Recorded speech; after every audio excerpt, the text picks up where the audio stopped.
आईला तेच वाटतं. प्रत्येक आईला वाटतं की माझं बाळ शिकावं, मोठं व्हावं, वाईट मार्गाला लागू नये. तशीच होती श्यामची आई.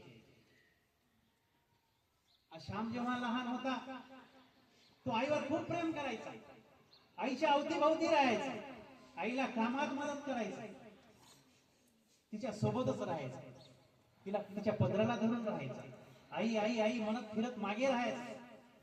प्रत्येक गोष्टीतून ती आई त्याला जीवनाचा परिचय द्यायची. प्रत्येक घटनेतून आपल्या श्यामला ती शिकवायची. भली ती अडाणी होती, शिकलेली नव्हती, पण चारित्र्यवान होती, सुसंस्कारित होती, तिला गरिबीची जाण होती, गरिबीचे चटके तिला माहित होते. जे वास्तव आहे ते आपल्या बाळाला शिकवायचे. त्या छोट्या छोट्या गोष्टी या पुस्तकात लिहिलेल्या आहेत. बाळांनो, वाचनाची आवड असू द्या. पुस्तकी माणसाची मस्तक घडवतात, माणसाला माणूस पण जाग करतात, माणसाचं चारित्र्य घडवतात. ज्ञान हा माणसाचा तिसरा डोळा आहे. जे दोन डोळ्यांनी दिसत नाही ते तिसऱ्या डोळ्यांनी जाणवते, ज्ञानाने जाणवते. मी तुमच्यासारखाच असा तुमच्या सोबतच बसायचा. खेड्यागावात शिकलेला मी विद्यार्थी आहे. त्या शाळेचं खूप ऋण आहे. आज मी इथवर पोहोचलो. ते प्राथमिक शाळेचा मी शिक्षक आहे. मला वाचनाची आवड आहे. मी तेव्हा असताना त्या शाळेचं वाचनालयाची जबाबदारी आदरणीय मुंडे सरांकडे होती. त्या वाचनालयाची फीस 50 रुपये होती. ते 50 रुपये भरून मी या शाळेतून खूप पुस्तकं वाचलेली आहे. मी जेव्हा केव्हा सरांकडे जाईन तेव्हा सर आवडीने पुस्तक घ्यायचे आणि दुसरं पुस्तक आवडीने द्यायचे.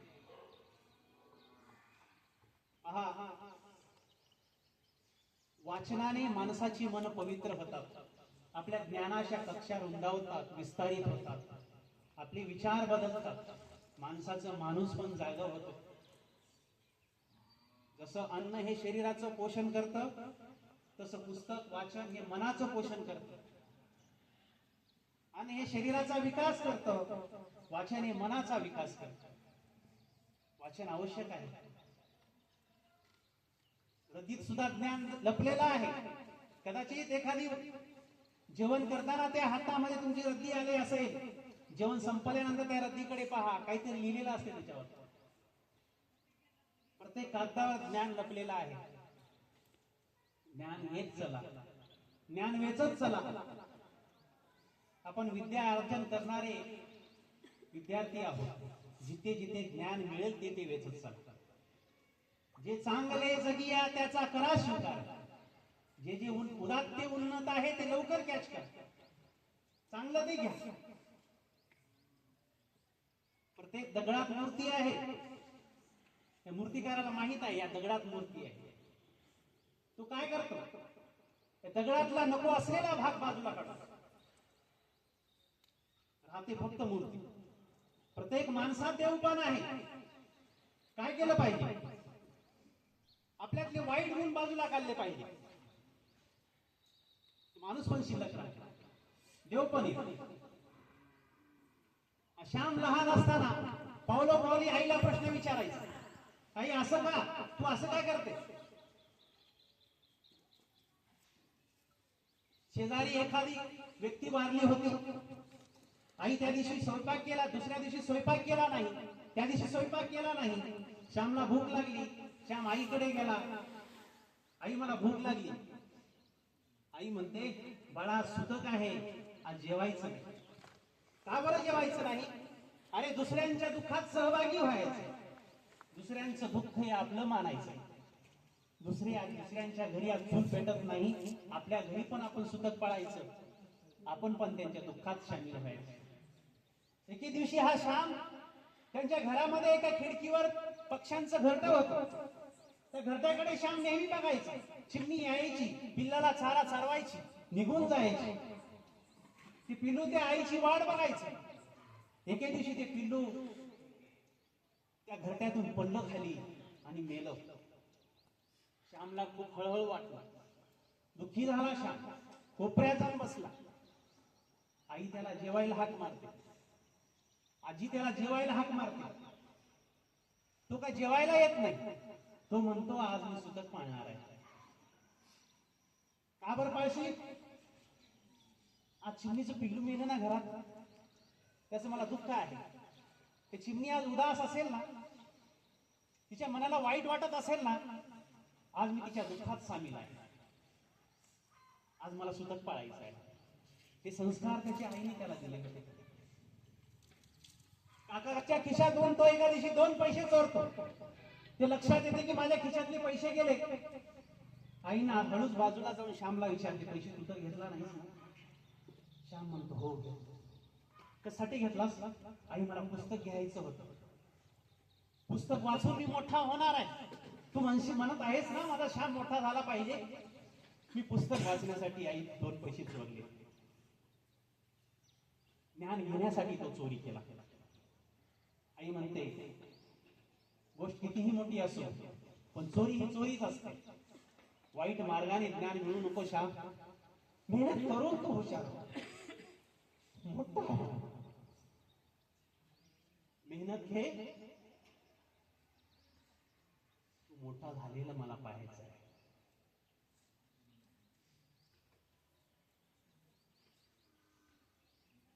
त्यांच्या घरी एक मांजरी पाळलेली होती. त्या मांजरीला आई नेहमी दूध द्यायची. ती मांजरी आईच्या पायात घुटमळायची. सकाळी उठल्यापासून रात्री झोपेपर्यंत आई ते मांजरीच्या अवतीभोवती फिरायची. प्राण्यावर प्रेम करायला आईने शिकवलं. प्राणी सुद्धा आपल्यावर प्रेम करतात. ते मांजर आईच्या पायात घुटमळायचं. त्यांच्या घरी एक गाय होती. त्या गाईला चारा टाकताना गाय त्या श्यामच्या आईला खेटायची, चाटायची. प्राणी सुद्धा माणसावर प्रेम करतात. कुत्रे सुद्धा शेपूट हलवत आपल्या जवळ येतात. हे माझं आहे असं त्यांना वाटते. प्राणी सुद्धा माणसावर प्रेम करतात. पण माणसाने माणसावर का बरं प्रेम करू नये? ही शिकवण श्यामच्या आईने त्यांना लहानपणी दिली. जेव्हा श्यामची आई वारली होती 7व्या दिवशी ते मांजर त्या ठिकाणी जीव सोडलं. 7 दिवस ते जेवलं नाही. त्याच ठिकाणी जिथे आई वारली होती त्याच ठिकाणी जीव दिला. प्राण्यांना सुद्धा संवेदना असतात. प्राण्यांना सुद्धा भावना असतात. ते आपण ओळखलं पाहिजे.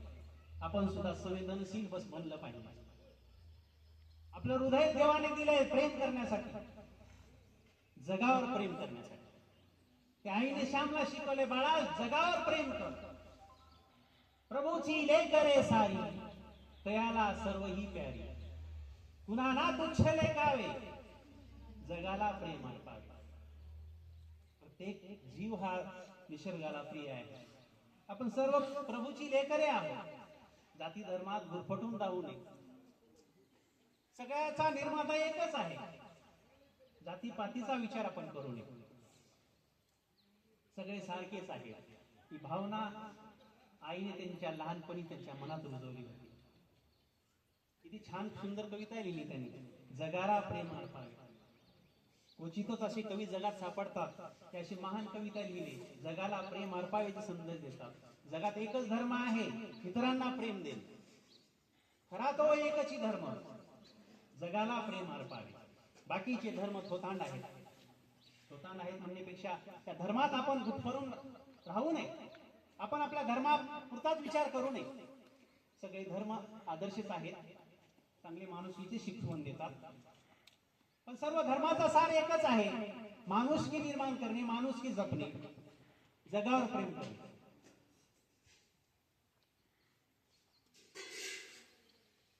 लहानपणी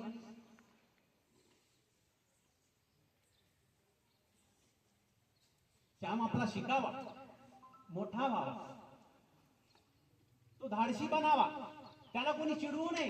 प्रत्येक गोष्टीत तो पारंगत व्हावा. प्रत्येक कला त्याला शिकवता यावे. कुठेही तो मागे राहू नये. एके दिवशी त्याचे मित्र पोहायला जात म्हणून श्यामच्या घरी आले. श्यामला पोहता येत नव्हतं. पाण्याची भीती त्याला वाटायची. मित्र पोहायला बोलवतील म्हणून तो वरल्या मजल्यात जाऊन कणगीच्या आडवं करून बसला. मित्र आले. काकू काकू श्याम कुठे आहे? आम्हाला पोहायला जायचं आहे. त्याला घेऊन जावं का? आई म्हणाली हो घेऊन जा. पण श्याम कुठे दिसायलाच नाही. आई घरभर शोधते, वर जाऊन पाहते, कणगीचे आडवं लपलेला श्याम त्याला ओढून बाहेर काढते. तो रडतो, आई मला पोहायचं नाही, मला भीती वाटते. आई म्हणते, नाही नाही, तू पोहायला गेलंच पाहिजे, तू शिकला पाहिजे. तो रडतो, लोळतो. आई काळी घेते, त्याला झोडपून काढते, सपसप त्याला बडवते आणि त्याला पोहायला पाठवते. काही दिवसानंतर श्याम पोहायला शिकतो. त्याची पाण्याची भीती मरून गेलेली असते. 2 दिवसानंतर मुलं येतात, काकू काकू तुमचा श्याम आता पोहायला शिकला हो. आईला खूप आनंद होतो. संध्याकाळी आई श्याम झोपलेला असते, त्याच्या जवळ जाते, त्याची पाठ उघडी करून पाहते. ओळा अजून तशीच ताजी होते. त्या ओळावर हळूच ममतेचा हात फिरवते. श्याम हळूच जागा होतो. तो रागाने आईचा हात झिटकारतो. तेव्हा आई म्हणते, बाळा, माझं लेकरू कधीही कमजोर असू नये, प्रत्येक गोष्टीत तो पुढे यावा, प्रत्येक गोष्ट त्याने शिकावं. कोणी म्हणू नये की माझा श्याम भित्रा आहे, माझ्या श्यामची भीती जावी म्हणून मी तुला मारलं. कमजोर होऊ नको, बलवान हो. माझी आई मला प्रेमाने थोपटायची आणि रागायची, धोपटायची पण, रागाने धोपटायची पण. माझ्या आईनं मला माझं रूप वेळोवेळी घडवलं, मला माणूस घडवलं. पावलो पावली ते आपल्या आईची आठवण सांगायची.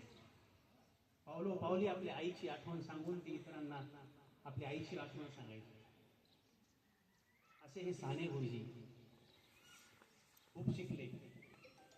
शिकताना त्यांना त्या वसतिगृहाची फीस भरता येत नव्हती. मागून तरी मागितली, त्याला आपण दक्षिणा म्हणतो. दक्षिणा घरोघरी जाऊन मागितली आणि दक्षिणेतून ते वाचनालयाची फीस भरायचे.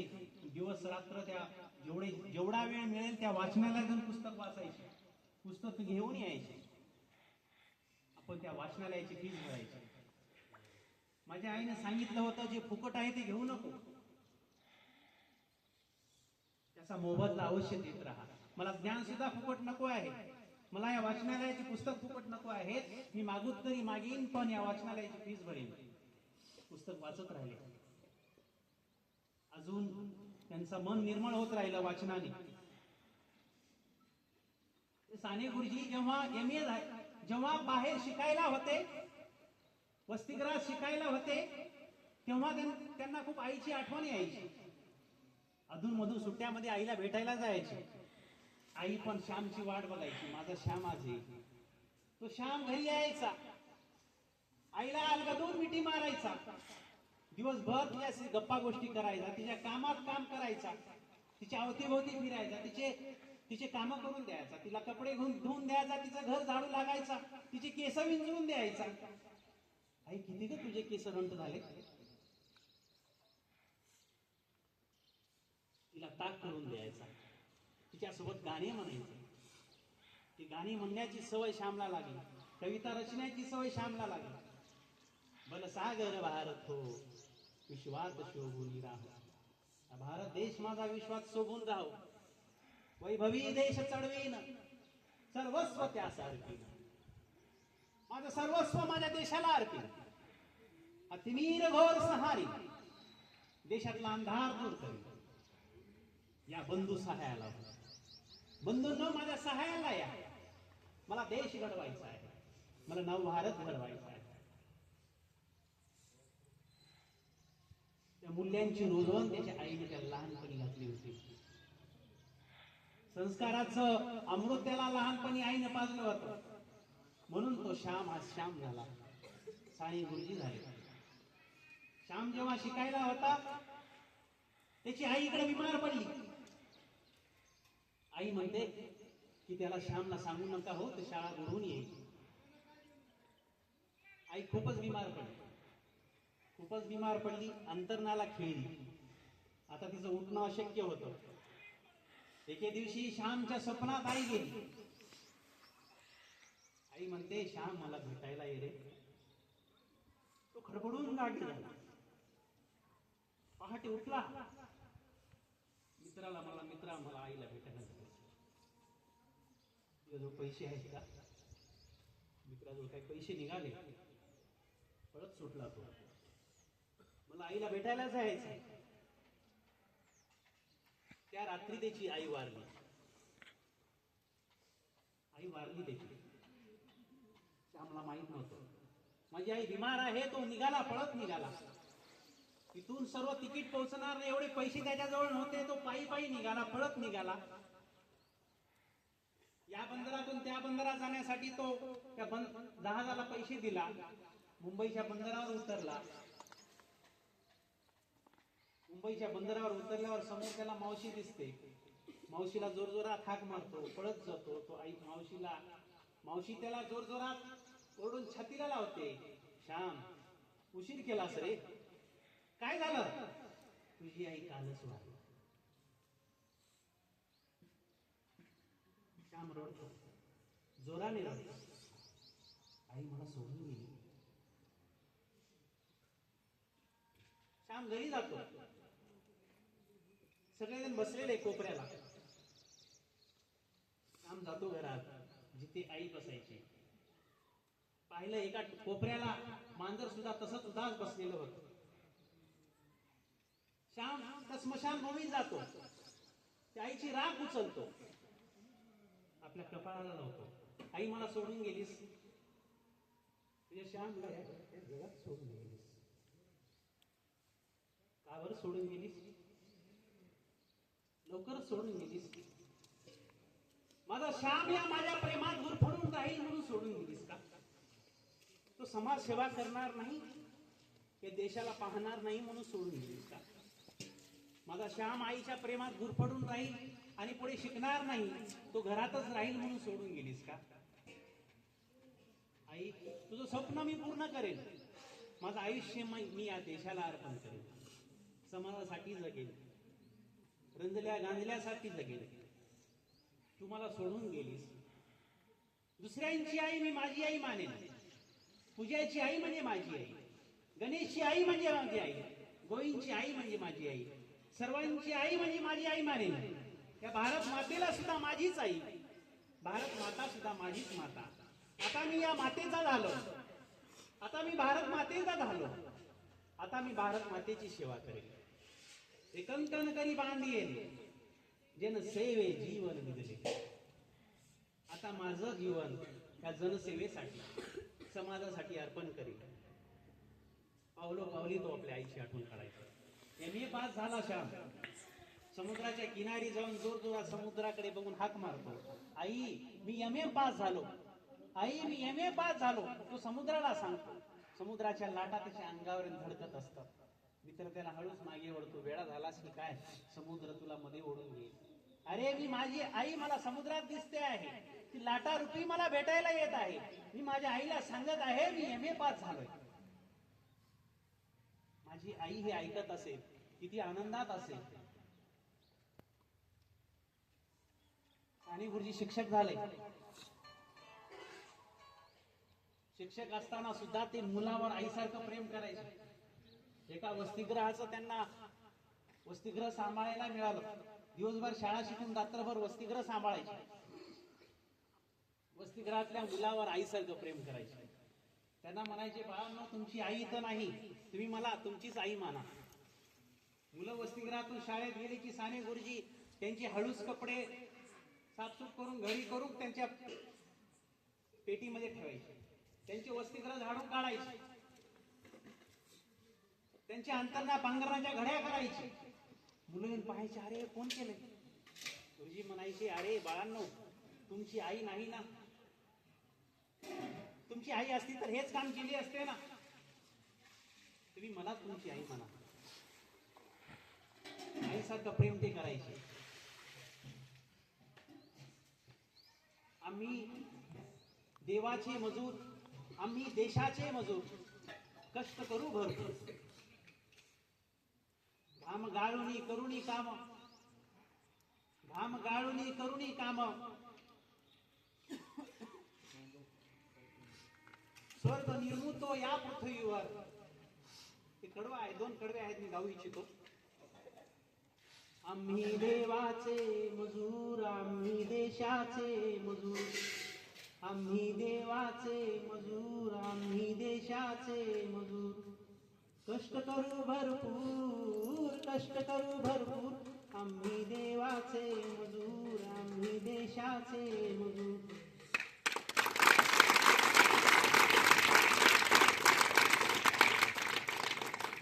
अवघे 7 वर्ष फक्त ते शिक्षकी पेशामध्ये राहिले. स्वातंत्र्याचा काळ होता, सगळीकडे स्वातंत्र्याचं आंदोलन पेटलेलं होतं.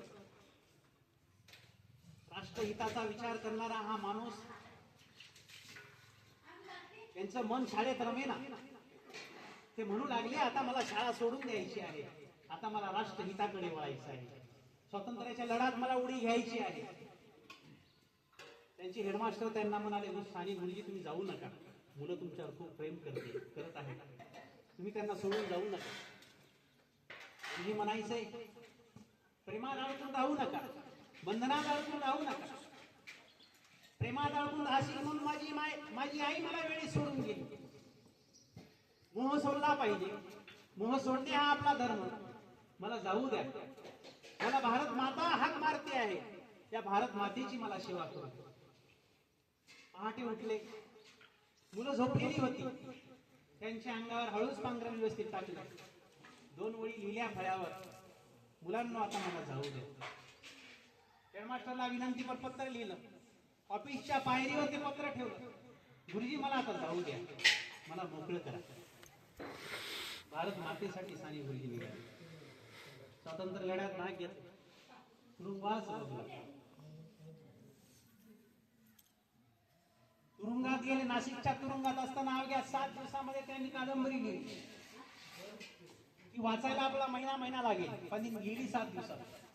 त्यांचं लिखाण एवढं भारी होतं, एवढं वाचन तेवढं यांचं भारी होतं. प्रत्येक गोष्टीवर ते बोलायचे, प्रत्येक साधू संतांचा दाखला द्यायचे, प्रत्येक विषयी बोलायचे. एवढे अपार ज्ञान त्यांच्या जवळ होतं. भारतीय संस्कृतीबद्दल, हिंदू संस्कृतीबद्दल त्यांना अपार प्रेम होतं. हिंदू संस्कृतीविषयी त्यांनी अपार लेख लिहिले. लोकांच्या भावना जागे करण्यासाठी ते पेपरात लेख लिहायचे, कविता लिहायचे. बरं, सागर भारत हो, पत्रिया कविता संग्रहालयामध्ये त्यांची कविता छापून आली. लोक त्या कवितेचा एवढा प्रभाव झाला लोकांवर, लोक ते आंदोलनाच्या वेळेस गाणं म्हणू लागले, भलं सागर भारत हो. इंग्रज परेशान झाले, हा गाणं लिहिणारा कोण आहे? साने गुरुजी आहेत, पकडा त्यांना, तुरुंगात टाका. साने गुरुजी तुरुंगात गेले. दुसऱ्यांसाठी रात्रंदिवस तळमळणारा आत्मा शांत कसा बसेल? त्या तुरुंगामध्ये ते कैद्यावर अन्याय व्हायचा, अत्याचार व्हायचा, त्यांनी तिथे सुद्धा आवाज उठवला. तिथले सैनिक, तिथले पोलीस त्या कैद्यांना जुलूम करायचे, त्यांच्याकडून लाकडं फोडून घ्यायचे. एकदा एक कमकुवत असणारा, कमजोर असणाऱ्या कैद्याला ते चापकाचे फटके मारू लागले, लाकडे तुला फोडावीच लागतील. साने गुरुजी गेले, त्याचे फटके मला मारा, त्याचे उरलेले फटके मला मारा, त्यांना मारू नका, त्यांची उरलेली लाकडं मी फोडून देईन, त्यांना काम सांगू नका. कैद्यांचे कपडे ती धुवून द्यायचे, कैद्यांचे अंतरण पांघरण ती धुवून द्यायची. कळवळ्याची ऐशी जाती तरी लाभावी नव्हती. प्रत्येक जीवामध्ये ते शिव शोधायचे, दुसऱ्यांच्या दुःखात सामील व्हायचे. दुसऱ्याचं दुःख म्हणजे आपलं दुःख. दुसऱ्यावर हसणं सोपं असते, दुसऱ्यांसाठी रडणं फार अवघड असतं. त्यासाठी कोमल मन हवं असते, कोमल हृदय हवं असते. दुसऱ्यावर प्रेम करण्यासाठी संवेदनशील मन हवं असतं. असं हे साने गुरुजी जगाला संस्काराचा परिपाठ त्यांनी सांगून गेला. आणि गुरुजी सर्व विद्यार्थ्यापर्यंत पोहोचले पाहिजे. घराघरात साने गुरुजी कादंबरी आहे, प्रत्येक विद्यार्थ्याने ती कादंबरी वाचावी. साने गुरुजींची आईचे गोडवे वाचावेत, महात्मे वाचावेत. साने गुरुजी कसे घडले, साने गुरुजींचे प्रत्येक पुस्तक वाचावे. मी भरपूर साने गुरुजींचे पुस्तक वाचलेले आहे. वाचताना ते विचार जणू हृदयाला टच करून जातात, माणसाला संवेदनशील बनवतात, जगावर प्रेम करायला शिकवतात, निसर्गावर प्रेम करायला शिकवतात, प्राण्यावर प्रेम करायला शिकवतात. निसर्ग आपली माता आहे असे ते म्हणायचे. निसर्गावर भरपूर प्रेम करा, निसर्गाची काळजी घ्या, निसर्ग आपली माता आहे. मूल्य त्यांच्या आईने त्यांच्यामध्ये रुजवले होते. बाळांनो, हे पुस्तक तुमच्या हातामध्ये आलेलं आहे. काळजीपूर्वक मन लावून वाचा. तुमच्या शालेय अभ्यासक्रम तर मन लावून करा, तोपर्यंत सोबत अवांतर वाचनाची सुद्धा आवड ठेवा.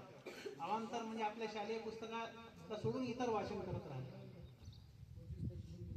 25 डिसेंबर 24 डिसेंबरला साने गुरुजीचा जन्मदिवस आहे. 25 डिसेंबरला परीक्षा आहे. त्यांची जयंती आपण आनंदाने साजरी करूया. तुम्ही वाचन करा, ती परीक्षा आवडीने द्या. पुस्तक मन लावून वाचा. तुम्हाला ते प्रश्न सोपे असतात, काय अवघड वाटत नाही. ती परीक्षा आपण देऊया. ती परीक्षा दिल्यानंतर ते पेपरवर जातील, त्या ट्रस्टकडे जातील. तिथून आपल्या नावानं प्रमाणपत्र येईल. ते प्रमाणपत्र जपून ठेवा. आईला दाखवा, बाबाला दाखवा. बाबा, मी पुस्तक वाचले, परीक्षा दिली, हे प्रमाणपत्र मिळाले. साने गुरुजींच्या पुस्तकाचं प्रमाणपत्र आहे. आयुष्यभर पेटीमध्ये आणि मनाच्या कप्प्यात ते आठवण जपून राहील. साने गुरुजींचं मी पुस्तक लहानपणी वाचलं होतं. या आठवणी तुम्हाला आयुष्यभर शिदोरी राहतील.